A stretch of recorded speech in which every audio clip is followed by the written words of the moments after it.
Alors effectivement, la problématique des délégués du personnel se pose réellement à partir de 11 salariés. 5, 6, 7 salariés, les entreprises sont encore à l'abri de cette obligation. À partir de 11 salariés, l'obligation intervient.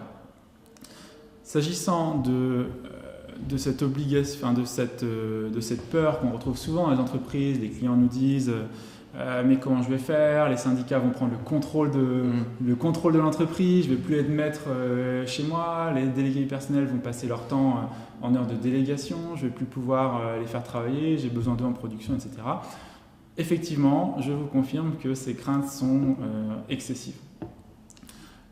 Pour mettre en place les délégués du personnel, vous allez devoir effectivement proposer aux syndicats de présenter des candidats et de venir discuter avec vous de ce qu'on appelle le protocole d'accord préélectoral. C'est-à-dire c'est l'accord qui va permettre d'organiser les élections de manière assez matérielle. Les syndicats peuvent venir, éventuellement présenter des candidats au poste de délégué du personnel, mais ça s'arrête là. Bien souvent, ils ne viennent pas, premièrement, et quand ils viennent, pour autant, ils ne prennent pas le contrôle de votre entreprise. Simplement, ils proposent à un salarié de l'entreprise de se présenter en qualité de délégué du personnel sous l'étiquette de tel ou tel syndicat. Ça s'arrête là. Quand les syndicats se présentent. Une fois que votre ou vos délégués du personnel sont élus, ils ont ce qu'on appelle des heures de délégation, c'est-à-dire ce sont des heures qui sont consacrées à l'exercice de leur mandat, à l'exercice de leur nouvelle fonction de délégué du personnel. Alors, contrairement au fantasme populaire, on imagine que les salariés ne font plus que ça. C'est totalement exagéré puisque le nombre d'heures de délégation est prévu par le Code du travail. Un salarié dans une petite entreprise, délégué du personnel, a 10 heures de délégation s'il est titulaire. Aucune heure pour le délégué du personnel suppléant. Alors après, parfois, des accords ou des conventions prévoient des heures supplémentaires de délégation. Mais en tout cas, la règle, c'est celle-là. 10 heures dans les petites entreprises, 15 heures dans les entreprises plus importantes, au-delà de 50 salariés. Surtout, Comet, vous me confirmez, mais une entreprise qui a 11 salariés ou 12 salariés, sur ces 11 salariés, il y en a un qui délègue du personnel, pas la moitié du personnel ou l'ensemble, c'est très limité. Voilà. En dessous de 25 salariés, jusqu'à 25 salariés, vous avez seulement un délégué du personnel titulaire, un suppléant. Effectivement, on n'est pas tout l'effectif très limité, qui voit son temps de travail dédié au mandat de délégué du personnel. Tout à fait. Donc la crainte est effectivement excessive. Par contre, il y a un certain nombre de conséquences si ce formalisme, si ces règles ne sont pas respectées. Alors, effectivement, cette peur des entreprises, qui est finalement, nous l'avons vu, exagérée, elle n'est pas totalement infondée, mais elle est quand même très exagérée, doit être mise en balance avec le fait que l'absence de mise en place de délégués du personnel peut entraîner un certain nombre de complications qui peuvent s'avérer particulièrement graves. Alors je sais que vous avez par exemple dans votre cabinet beaucoup d'entreprises dans le domaine du bâtiment et des travaux publics. Pour la mise en place du chômage pour intempéries, par exemple, l'entreprise doit obligatoirement consulter les délégués du personnel.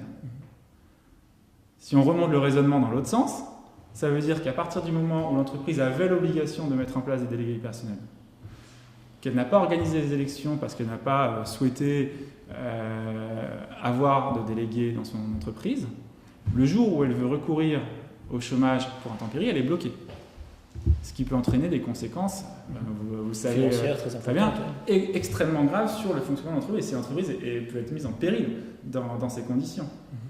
Autre cas classique, pour pouvoir licencier un salarié qui a été victime d'un accident du travail ou d'une maladie professionnelle et qui est déclaré inapte par le médecin du travail, l'employeur doit nécessairement, obligatoirement consulter les délégués du personnel sur le reclassement de ce salarié avant de pouvoir poursuivre la procédure de licenciement. Ça veut dire très simplement que si vous n'avez pas de délégué du personnel, vous n'avez pas de procès verbal de carence, vous n'avez pas, Voilà, pas essayé. Procès verbal de carence en tout cas, pour pouvoir formaliser l'essai de... Exactement. Si de vous mise en avez un place des procès verbal délégués. de carence, parce que vous avez au moins essayé, vous n'avez pas eu de candidat, donc vous n'avez pas de DP.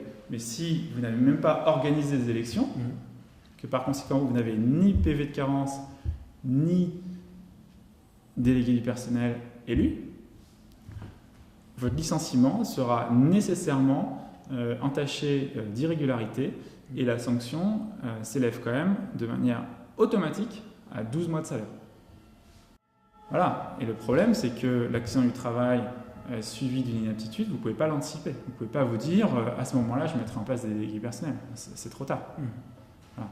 Et accessoirement, c'est pas du tout accessoire, mais l'absence de mise en place de délégués personnels, c'est également un délit d'entrave. Ça relève du pénal. Un délit d'entrave qui est sanctionné par une amende qui peut aller jusqu'à 7 500 €, qui peut-être qu'en proportion du risque prud'homme n'est pas forcément très élevé, mais néanmoins, vous êtes en infraction lorsque vous ne mettez pas en place des délégués du personnel. Il est important de dédramatiser cette mise en place des délégués du personnel.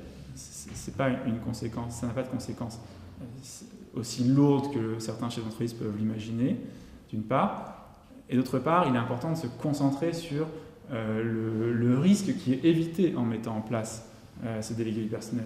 Et l'un dans l'autre, dans la balance, on voit que finalement, la décision de ne pas mettre en place des délégués du personnel n'est pas forcément une bonne décision de gestion pour l'entreprise. Il peut y avoir des opportunités à la mise en place pour éviter des risques, pour pouvoir élargir ou au moins maintenir le pouvoir disciplinaire de l'employeur s'il veut utiliser ce pouvoir par des procédures diverses. Donc il y a aussi un côté opportunité. Voilà, l'étape délégué du personnel est une étape indispensable pour la mise en œuvre d'un certain nombre de mesures.